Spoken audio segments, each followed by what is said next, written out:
My name is Rosa, and I am 56 years old. For 30 years, I raised my daughter alone, giving her everything I had. I thought we were building a life together, a future where family meant something. But one text message changed everything. It was supposed to be a simple vacation to Cabo, but what happened instead taught me the hardest lesson about boundaries, respect, and knowing when to walk away. Before I tell you what happened, I would love to know where you are watching from.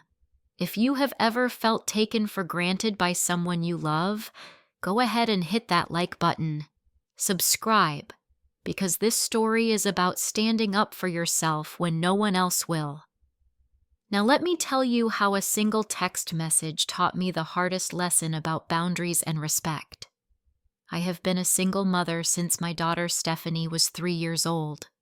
Her father Frank walked out on us without looking back, without sending a single check, without even a phone call on her birthday. From that moment, it was just the two of us against the world.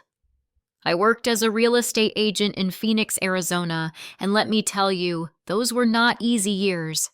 I worked late nights and weekends showing houses when other mothers were tucking their children into bed. I missed school plays because I had to close deals.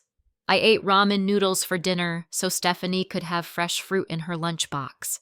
But I never complained, not once, because when I looked at my little girl with her bright eyes and hopeful smile, I knew every sacrifice was worth it. I put her through school, paid for her field trips, bought her prom dress, and when it came time for college, I made sure she could go without drowning in debt. Stephanie wanted to be a nurse, and I was so proud of her. I paid every semester, every textbook, every lab fee. When she graduated with her nursing degree, I cried tears of joy. My baby girl had made it. Life was not glamorous for me, but it was good enough. I worked hard, built a decent career, and after many years, I finally had some savings. I owned my own home, a modest 3-bedroom house in a quiet neighborhood. I had enough put away for retirement, maybe even a little travel. But the truth is, I was lonely. Stephanie was my whole world, and as she grew older and built her own life, I felt that distance growing between us. 3 years ago, Stephanie met Kyle. He worked as a sales manager at some tech company, always dressed sharp, always talking about deals and numbers. I tried to like him. I really did. He was polite enough at first, shaking my hand, calling me ma'am, but there was something cold in his eyes, something that made me feel like I was being measured and found lacking. His family was well off. His father, George, owned a chain of car dealerships across Arizona. His mother, Patricia, was the kind of woman who wore pearls to brunch and looked down her nose at anyone who worked for a living. I remember the first time I met them at a restaurant Stephanie had chosen for our families to meet. Patricia barely looked at me when we were introduced. George asked what I did for work, and when I said real estate, he nodded like I had just told him I cleaned houses. They spent the whole dinner talking about their country club, their vacation home in San Diego, and how Kyle was destined for great things. I sat there smiling, trying to be gracious, but inside I felt small.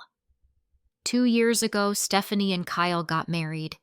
It was a beautiful wedding, I will give them that. Stephanie looked like a princess in her white gown, and Kyle looked handsome in his tuxedo. But here is the thing that still stings when I think about it. I paid for that wedding. Every single penny. The venue, the flowers, the catering, the photographer, the band. It all came out of my savings. Close to $40,000. George and Patricia contributed nothing. Not a dime. But they sat in the front row like royalty, accepting compliments on how lovely everything was. When I handed Stephanie the final check to cover the remaining costs, she hugged me and said thank you. But there was something different in her hug. It felt more like obligation than gratitude. Still, I pushed that feeling aside. She was starting a new chapter in her life. Of course, things would be different. After the wedding, Stephanie and Kyle moved into a rental apartment in Tempe. They seemed happy enough, and I tried to give them space. But I noticed Stephanie called less often. Our weekly coffee dates became monthly, then every few months. When I suggested getting together, she always had an excuse. She was working extra shifts. Kyle had plans with his family. They were busy with house projects. Always something. Then in February of this year, my phone rang. It was Stephanie, and she sounded excited, more animated than I had heard her in months.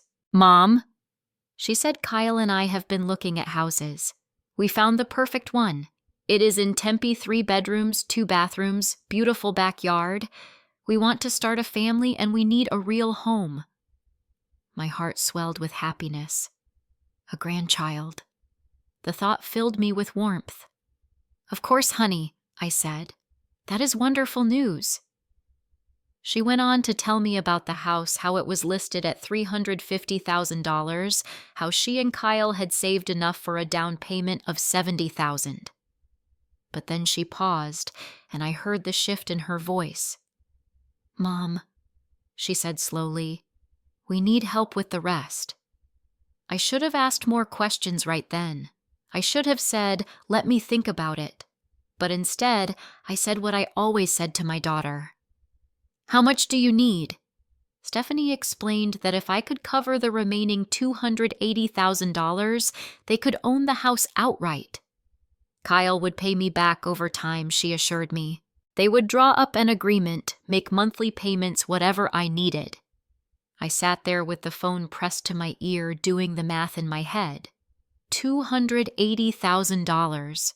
That was almost everything I had saved. My retirement fund, my emergency money, my security. But then I thought about Stephanie, about the baby she would have, about giving my grandchild a stable home. I thought about all the years I had worked, all the sacrifices I had made. What was it all for if not for this, if not to help my daughter build a good life? "Okay," I said. "I will do it." Stephanie squealed with delight.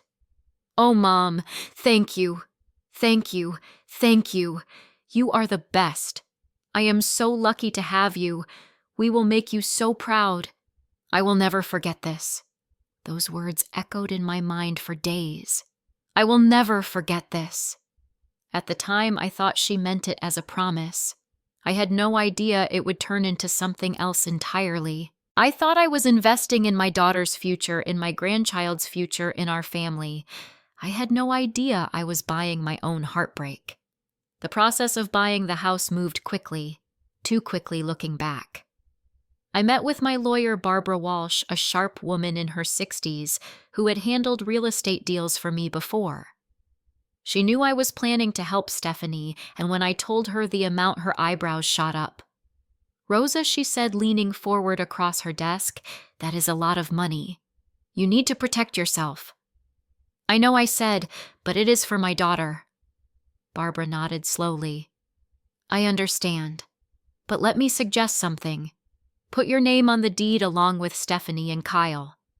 Be a co-owner until they pay you back. That way, if anything goes wrong, you have legal protection." I hesitated. The idea of putting my name on the deed felt like I was saying I did not trust my own daughter. But Barbara was insistent. "Rosa, this is just smart business. It is not about trust. It is about protecting a significant investment. You worked your whole life for this money. Do not give it away without safeguards." In the end, I agreed. When I told Stephanie about the arrangement, I could hear the disappointment in her voice. "Mom," she said, "do not. You trust us?" "Of course I do," I replied quickly. "It is just a formality, honey. Once you pay me back, we will transfer it completely to you and Kyle." She was quiet for a moment, then said, "Okay," in a flat tone that made my stomach twist. Kyle, I later learned, was even less pleased. But they needed the money, so they accepted the terms. I transferred $280,000 into the escrow account. I watched my savings account shrink to almost nothing. For a moment, I felt a wave of panic. What had I just done?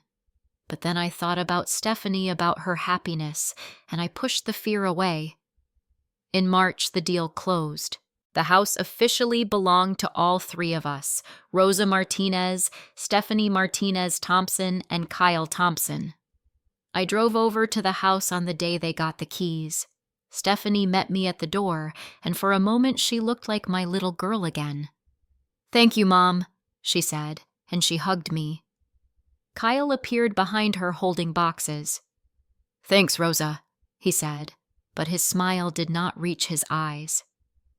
I spent the afternoon helping them unpack arranging dishes in cabinets hanging curtains, but the whole time I felt like an outsider. Kyle kept directing Stephanie to do things differently, moving furniture I had just helped place. When I suggested where to put the couch, he smiled tightly and said, "We have got it handled, Rosa." I left that evening feeling unsettled. Something was off, but I could not put my finger on it. Over the next few weeks, I tried to visit to check on how they were settling in, but every time I called, Stephanie said they were busy. When I dropped by unannounced one Saturday, Kyle answered the door in gym shorts, clearly not expecting anyone. "Rosa," he said, not moving from the doorway. "You should really call first." "Oh," I said, holding up a casserole dish. "I just wanted to bring you dinner." Kyle took the dish but did not invite me inside. "Thanks," he said. "We appreciate it." Then he closed the door. I stood there on the porch staring at the closed door, feeling a coldness spread through my chest. I walked back to my car and sat there for a long moment. Through the front window, I could see Stephanie moving around the kitchen. She had to have heard me arrive. She had to have known I was at the door. But she had not come out to say hello. That was when I first felt it, that terrible sinking feeling that something had shifted between us. But I told myself I was being overly sensitive. They were newlyweds building their life. I needed to give them space. April passed in a blur of polite text messages and short phone calls. I would ask about the house and Stephanie would say it was great. I would suggest lunch and she would say maybe next week. May arrived and with it a shift in the weather. Phoenix started heating up, the kind of dry heat that made you want to escape somewhere cool. That was when Stephanie called with news about the trip. "Mom," she said, her voice bright. "Kyle and I are planning a vacation. We are going to Cabo San Lucas in June. A whole week at a resort. I am so excited." "That sounds wonderful, honey," I said, genuinely happy for her. "You two deserve a break."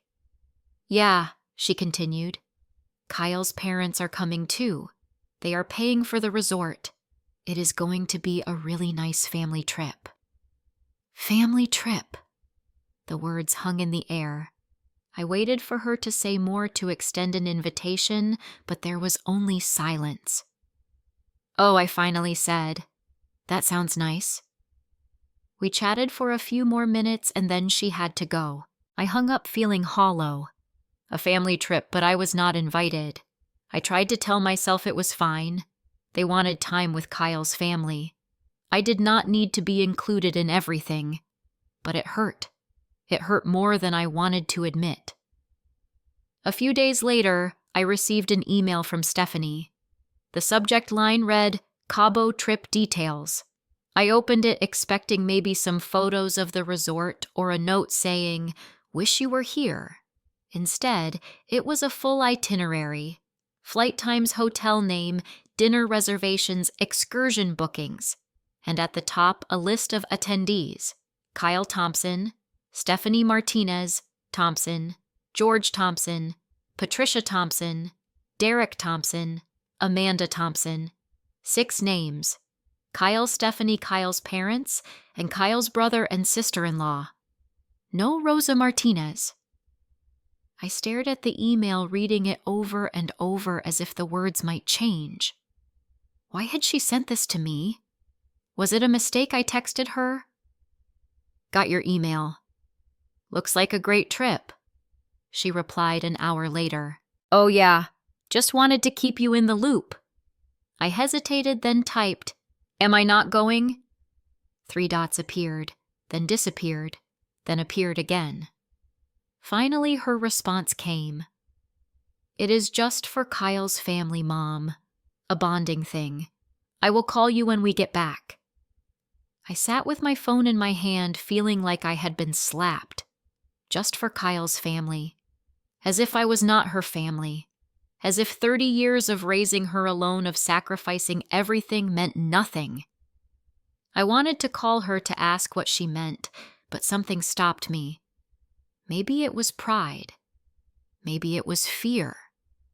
Instead, I set the phone down and tried to go about my day, but the hurt sat in my chest like a stone.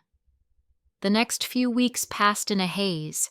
I went to work, showed houses, smiled at clients, but inside I was unraveling.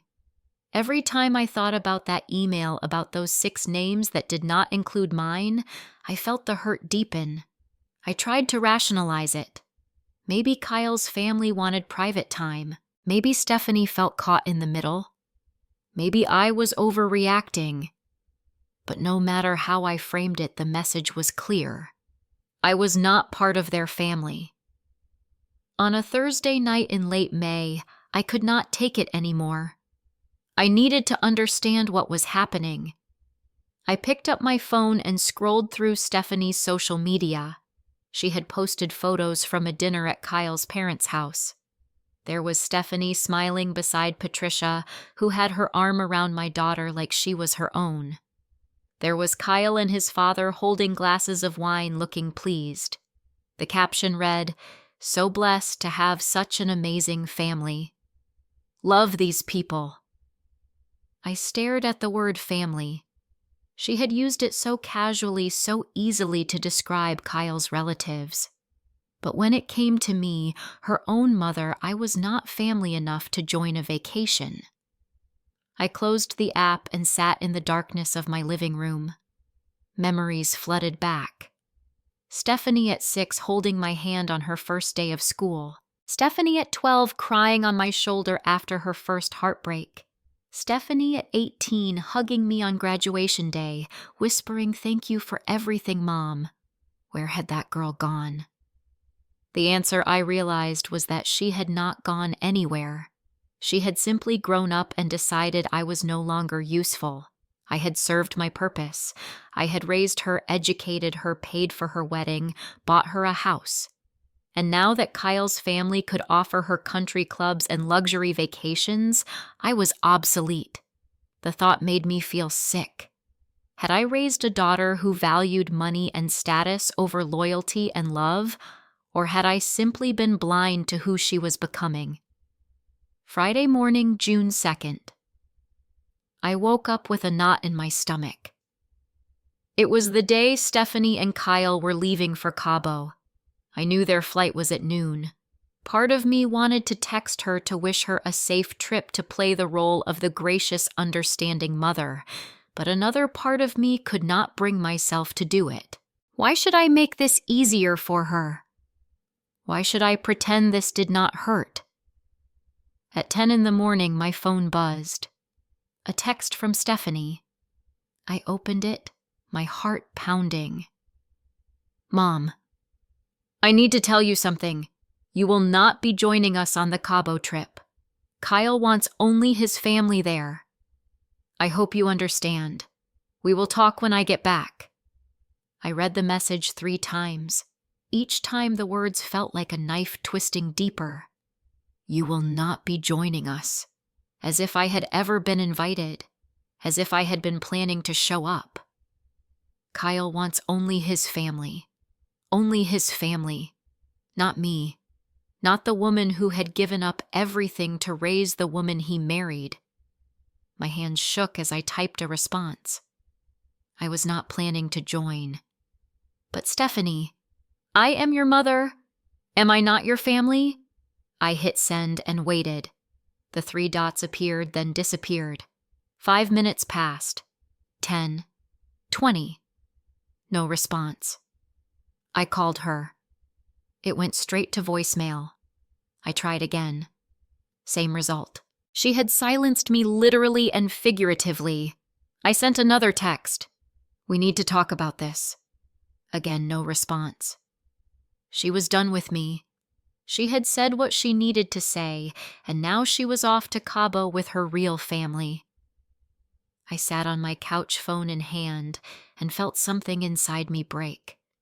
Not the kind of break that shatters loudly, but the quiet kind, the kind that happens when you finally accept a truth you have been avoiding. My daughter did not value me. She valued what I could give her. And now that I had given her everything, I was disposable. The pain was overwhelming. I wanted to scream. I wanted to cry. But instead, I just sat there in silence, feeling the weight of 30 years of sacrifice pressing down on me. Then slowly the pain began to transform into something else. Anger. Cold, clear anger. How dare she? How dare she treat me like this after everything I had done? How dare she exclude me, dismiss me, discard me? And for what? For a man who looked down on me, for a family that thought I was beneath them? No. I was done being the doormat. I was done being the mother who gave and received nothing but disrespect in return. If Stephanie wanted to make it clear I was not family, then fine. I would act accordingly. I stood up, grabbed my laptop, and opened my files. I pulled out the deed to the house. There it was in black and white. 3 names: Rosa Martinez, Stephanie Martinez Thompson, Kyle Thompson. I was still a co-owner. They had never paid me a single dollar back. There was no written agreement, no contract, no legal obligation for them to repay me. It had all been based on trust, on family, on love. Well, family goes both ways, and if I was not their family, then I had no obligation to them either. I picked up my phone and called Barbara Walsh. "Barbara," I said when she answered, "I need your help. It is about the house." There was a pause. "What is going on, Rosa?" I took a deep breath. I want to take action. I want to protect my investment, because apparently I am not family anymore. Barbara asked me to come to her office that afternoon. I drove there with my jaw clenched, my mind racing. By the time I walked into her office, I had made up my mind. I was not going to be a victim. I was going to take control. Barbara greeted me with a concerned look. "Sit down, Rosa. Tell me everything." So I did. I told her about the text message about being excluded, about the years of being pushed aside by Kyle and his family. I told her how Stephanie had changed, how she had become someone I barely recognized, and I told her that I was done. Barbara listened carefully, taking notes. When I finished, she leaned back in her chair. "Okay," she said. "Let me explain your options. You are a co-owner of the property. Stephanie and Kyle have not paid you back, and there is no written repayment agreement. Legally, you have several options. You could file for a partition sale, which would force the property to be sold and the proceeds divided, but that takes time and court involvement. Another option is to negotiate directly with them, demand immediate repayment, or threaten legal action." I shook my head. They are on vacation. They are unreachable. And frankly, I do not want to negotiate. What else can I do? Barbara hesitated. There is a faster, more aggressive approach. You could find a buyer, sell your interest in the property, and essentially force them out. If you act quickly while they are gone, you could have the sale completed before they even return. But Rosa, this is extreme. This will destroy your relationship with your daughter. I looked Barbara in the eye. She already destroyed it. I just did not realize it until now. Barbara nodded slowly. All right, if you are sure I can help you. But we need to move fast. They will be gone for a week, right? I nodded. Their flight back is next Friday. Barbara pulled out a calendar. That gives us 6 days. We need an appraiser, a buyer willing to close quickly, and all the legal paperwork in order. It is a tight timeline, but it is doable. Do you know any cash buyers? I thought for a moment. Yes, I said. I know an investor named Harold Brennan. He buys properties quickly, usually for flips or rentals. I will call him. Barbara made a note. Good. I will start drafting the paperwork. But Rosa, one more time, are you absolutely certain about this? Once we start, there is no going back. I thought about Stephanie's text. I thought about the years I had given her, the money I had spent, the love I had poured into her, and I thought about how easily she had tossed me aside. Yes, I said firmly. I am certain. That afternoon I called Harold. Harold, I said, I have a property that needs to sell fast. Are you interested? He was intrigued. Tell me about it. I explained the situation, leaving out the personal details. 3-bedroom, 2-bathroom house in Tempe, appraised at $365,000. I need to close within a week. Harold whistled. A week? That is tight. I will need a discount for that kind of turnaround. How much? I asked. He thought for a moment.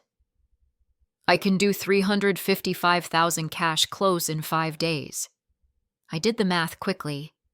$355,000 minus the original down payment of $70,000 that Stephanie and Kyle had put in left $285,000. I had contributed $280,000. I would get my money back plus $5,000. It was not about profit. It was about principle. Deal, I said. Harold agreed to have his lawyer draw up the papers. Within hours, things were in motion. Barbara worked late into the night preparing the legal documents. By Saturday morning, we had everything ready. The appraiser came out and confirmed the value. Harold's lawyer reviewed the sale agreement. Everything was moving faster than I had imagined. On Sunday, I received an email from Barbara. Rosa, technically Stephanie and Kyle have a right of first refusal as co-owners. They could match Harold's offer if they wanted. But since they are out of the country and unreachable, we can proceed.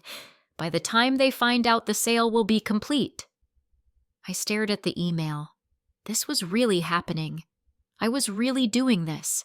And I felt no guilt, only a strange sense of calm. For years, I had bent over backward to make Stephanie happy, to give her everything she needed. And where had it gotten me, cast aside like I meant nothing? Well, no more. I was taking back what was mine. Monday and Tuesday passed in a blur of paperwork and phone calls. Harold transferred the funds. The title company processed the sale. By Wednesday, we were ready to close. On Thursday morning, I met Harold and his lawyer at the title company. We signed the final documents. Harold handed me a check for $355,000. I stared at it, feeling the weight of what I had just done. The house no longer belonged to Stephanie and Kyle. It belonged to Harold. Harold shook my hand. Pleasure doing business with you, Rosa. I know this was personal, so I hope everything works out. I nodded, unable to speak. As I left the title company, I felt a strange mix of emotions. Relief, sadness, anger. But most of all, I felt free. I was no longer tied to people who did not value me. That afternoon, I called a locksmith. I explained the situation and asked if he could change the locks on the house immediately. He agreed. By 5 p.m, every lock on the property had been changed. The front door, the back door, the garage. Stephanie and Kyle's keys were now useless. I stood in the empty house one last time, looking around at the furniture, the pictures on the walls, the life they had built. And I felt nothing. No regret, no second thoughts. Just a cold, clear certainty that I had done the right thing. I pulled out a piece of paper and began to write. Stephanie and Kyle, by the time you read this, you will have realized your keys no longer work. That is because the house has been sold.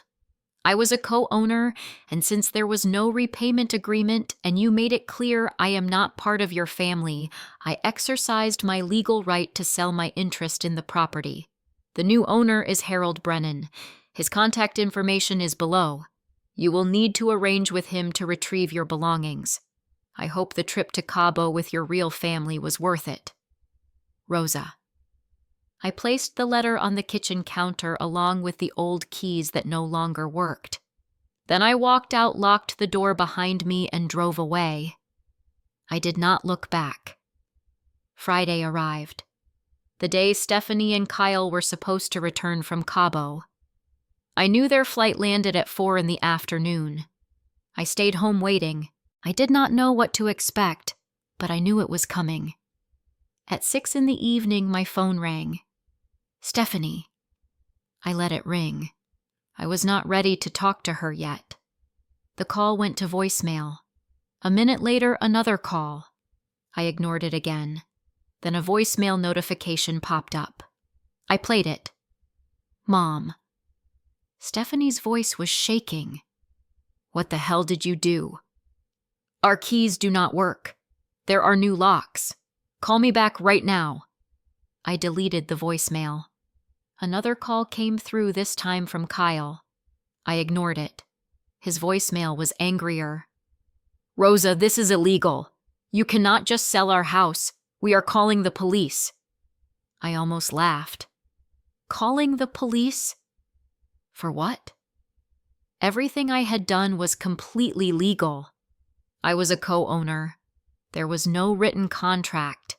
I had every right to sell my share. The police would tell them it was a civil matter, not a criminal one. Text messages started flooding in. Stephanie sent a dozen in a row. How could you do this? Where are we supposed to live? You are my mother. I cannot believe you would betray me like this. This is insane. Mom, please, answer me. I read each one feeling nothing, or maybe feeling everything but from a distance, like I was watching someone else's life fall apart. Then another text. We are coming to your house. We need to talk. I felt a spike of anger. No, they did not get to show up at my door and demand anything from me. I typed back my first response since the initial text a week ago. No, you made it clear I am not your family, so we have nothing to discuss. Stephanie replied immediately. Mom, please. I am sorry about the text. I did not mean it. I took a breath and typed carefully. Yes, you did. And now I have acted accordingly. The house is sold. Harold Brennan owns it now. Your belongings are still inside. Contact Harold to arrange pickup. His number is in the letter I left. Stephanie. You cannot do this. Me, I already did. You wanted Kyle's family only. Now you have them. Good luck. Stephanie. This is not fair. Me. Neither is being told I am not family after giving you everything. Goodbye, Stephanie.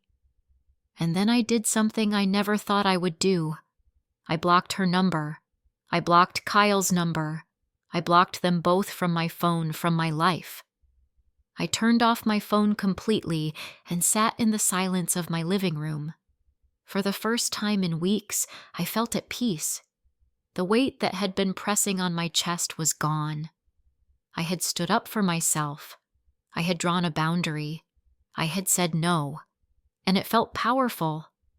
That night I slept better than I had in months. No nightmares, no anxiety, just deep, dreamless sleep. When I woke up the next morning, I felt lighter. I knew there would be fallout. I knew people would judge me, but I also knew I had done what I needed to do. I had spent 30 years putting Stephanie first, sacrificing my own needs, my own happiness, my own security. And in the end, she had thrown it all back in my face. Well, no more. I was done being a doormat. I was done being taken for granted. I was finally putting myself first. The weekend passed quietly. I kept my phone off, not ready to face whatever storm was brewing. On Monday, I turned it back on.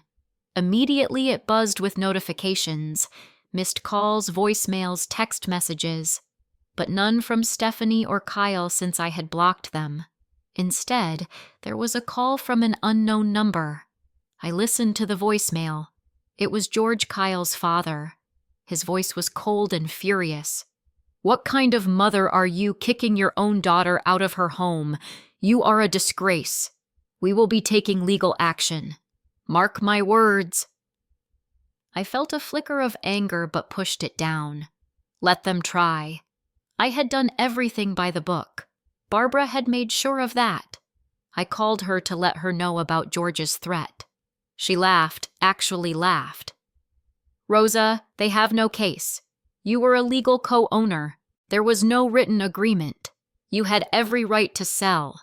If they take you to court, they will lose and waste money on lawyers. Tell them to talk to their attorney. They will get the same answer." I felt reassured. Whatever George wanted to do, I was protected. A few days later, I received a call from Barbara. "Rosa," she said, "I got a call from a lawyer representing Stephanie and Kyle.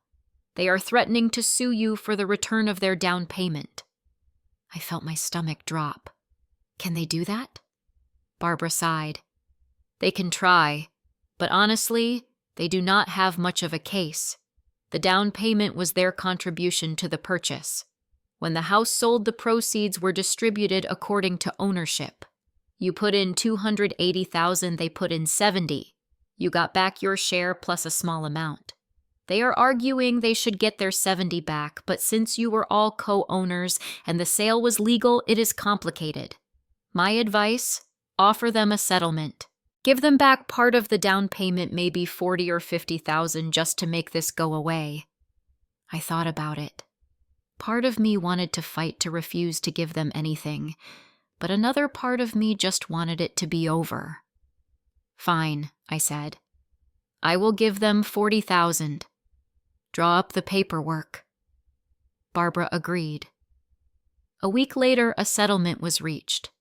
I would pay Stephanie and Kyle $40,000, and in return they would drop any legal claims against me.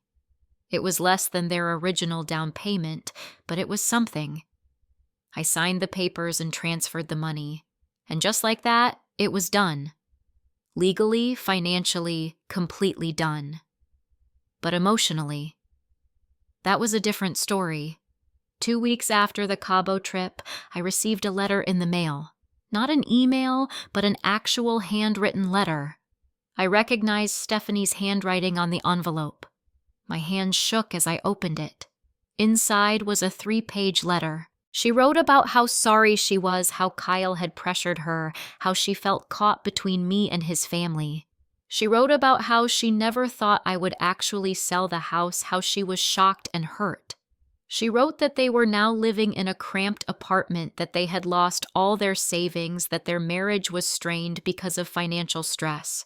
And then at the end, she wrote, "Mom, I know I messed up, but selling the house, that was too far. You destroyed my life over one text message. I cannot forgive you for that." I read the letter twice, then folded it and put it back in the envelope. There was a time when her words would have gutted me, when I would have second-guessed everything I had done. But that time was over. She thought I had destroyed her life over one text message. No, it was not one text. It was years of being pushed aside, years of being undervalued, years of giving everything and receiving nothing but disrespect in return. The text was just the final straw. I did not respond to the letter. There was nothing to say. Stephanie had made her choice, and I had made mine. A month later, I ran into an old friend at the grocery store.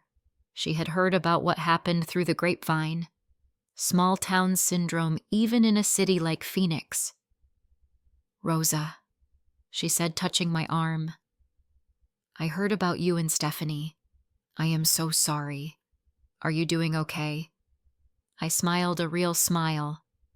"Actually, I said I am doing better than I have in years." She looked surprised. Really?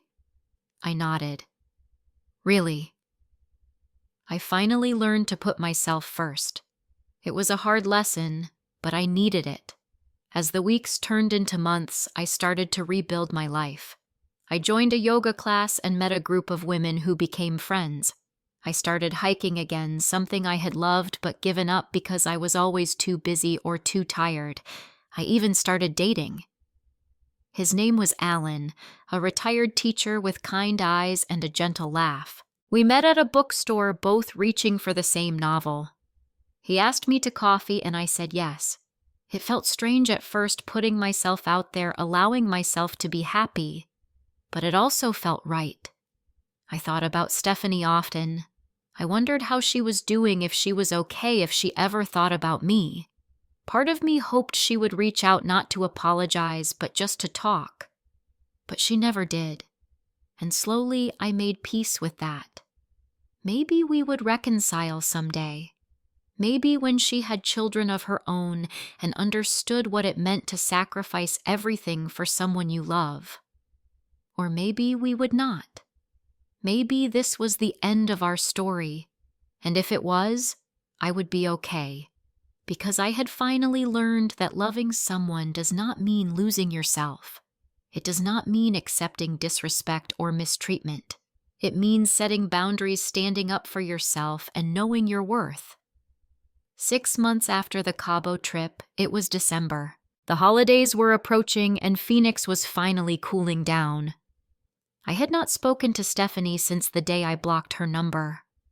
I heard through mutual acquaintances that she and Kyle were still in the apartment, still struggling financially, still dealing with the fallout of everything that had happened. Part of me felt sad about that. I never wanted Stephanie to suffer. But another part of me knew that sometimes suffering is how we learn. Sometimes we have to hit rock bottom before we understand what really matters. I spent Thanksgiving with Alan and his family. It was strange at first being part of someone else's traditions, but his children welcomed me warmly. His daughter even pulled me aside and said, "My dad has not been this happy in years. Thank you for making him smile." Her words touched me deeply. For so long, my identity had been wrapped up in being Stephanie's mother, but now I was discovering other parts of myself. I was Rosa, the woman who loved hiking at sunrise. Rosa who laughed at terrible puns. Rosa who was learning to play guitar at 56 years old. I was more than just a mother. I was a whole person. Christmas came, and for the first time in 30 years, I did not buy Stephanie a gift. I did not send a card. I did not call. It felt strange, but also liberating. I spent Christmas morning with Alan drinking coffee and watching old movies. In the afternoon, we volunteered at a homeless shelter serving meals to people who had nowhere else to go. It was one of the most meaningful Christmases I had ever had. As the new year approached, I found myself reflecting on everything that had happened. Had I done the right thing? Yes. Would I do it again? Yes. Did it hurt every single day? But did I regret it? No. Because I had finally learned to value myself. I learned that boundaries are not cruel. They are necessary. I learned that giving endlessly without receiving respect or appreciation is not love. It is self-destruction. I learned that sometimes the kindest thing you can do for yourself is to walk away from people who do not see your worth. And I learned that it is never too late to start over, to rebuild, to choose yourself. Stephanie taught me that lesson, though not in the way she intended. By pushing me away, by making me feel small and unimportant, she forced me to ask myself hard questions. Why was I accepting this treatment? Why was I allowing myself to be diminished? Why was I giving pieces of myself to someone who did not cherish them? The answers were uncomfortable. I had been so desperate to be needed, so afraid of being alone, that I had allowed myself to become a doormat. I had equated love with sacrifice, giving with worthiness. But real love is not one-sided. Real love is mutual respect, appreciation, and reciprocity. Real love does not make you feel small. It lifts you up. Stephanie and I did not have that kind of love. Maybe we never did. Maybe I had been so focused on being the perfect mother that I had failed to teach her how to be a good daughter. Or maybe she was just a person who valued material things more than relationships. Either way, I could not change her. I could only change myself. So I did. I became someone who knew her worth, someone who did not apologize for setting boundaries, someone who chose peace over people-pleasing. And in doing so, I found a kind of freedom I had never known before. Was I lonely sometimes? Yes. Did I miss Stephanie every day? But I also knew that I could not go back to the way things were. I could not go back to being the woman who gave everything and received nothing. I had to move forward, even if it meant moving forward alone. One evening in late December, I was sitting on my porch watching the sunset when my phone rang. Unknown number. I almost did not answer, but something made me pick up. Hello. There was a pause, then a familiar voice. Mom. It was Stephanie. My heart clenched. I had not heard her voice in 6 months. Hi, Stephanie, I said carefully. There was a long silence. Then she spoke, her voice thick with emotion. I just wanted to call and say I am sorry. For everything. For the text, for how I treated you, for taking you for granted. You did not deserve that. I closed my eyes, feeling tears prick at the corners. Thank you for saying that. Another pause. I have been seeing a therapist, she continued, trying to understand why I acted the way I did. And I realized I was so focused on impressing Kyle's family, on fitting into their world, that I forgot where I came from. I forgot what you sacrificed for me. I forgot that you are the reason I have anything at all. Her words were sincere, I could hear it. But I also knew that words were easy. Actions were what mattered. I appreciate you calling, I said, and I am glad you are working on yourself. But Stephanie, I need you to understand something. What happened was not just about one text or one trip. It was about years of feeling undervalued. It was about watching you change into someone I did not recognize. It was about realizing that I had given you everything and you did not even see me as family. I know, she whispered. I know, and I am so sorry. There was silence again. Then I asked the question that had been haunting me. Do you really want to rebuild our relationship? Or are you calling because you need something? Mom? No, she said quickly. I do not need anything. I just miss you. I miss my mom. I felt my resolve soften just a little. I miss you too, I admitted. But Stephanie, if we are going to have any kind of relationship going forward, things have to be different. You have to respect me. You have to value me. Not because of what I can give you, but because I am your mother and I love you. I understand, she said. And I want to try. I want to do better. I took a deep breath. Okay, we can try, but it will take time. I am not ready to just go back to the way things were. She agreed. I do not expect you to. I just want a chance to show you I have changed. We talked for a few more minutes carefully, like two people learning to trust each other again. When we hung up, I sat there in the fading light, feeling a complicated mix of emotions. Hope, fear, caution, love. I did not know if Stephanie and I would ever fully heal. I did not know if we could rebuild what had been broken, but I knew one thing for certain. I would never again sacrifice myself for someone who did not value me, not even my daughter. As I sat there watching the stars come out, I thought about everything I had been through. the pain, the anger, the heartbreak, the strength I had found in standing up for myself. And I realized something important. This story was not really about Stephanie. It was about me. It was about learning to love myself enough to demand respect. It was about understanding that I deserved better. It was about finding the courage to say no, to set boundaries, to choose my own well-being over someone else's comfort. It was about becoming the woman I was always meant to be. I do not know what the future holds for Stephanie and me. Maybe we will find our way back to each other. Maybe we will build a new kind of relationship, one based on mutual respect and genuine love. Or maybe we will not. Maybe the damage is too deep, the hurt too great. But either way, I will be okay, because I finally learned the most important lesson of all. Loving someone does not mean losing yourself. And that lesson, painful as it was, set me free.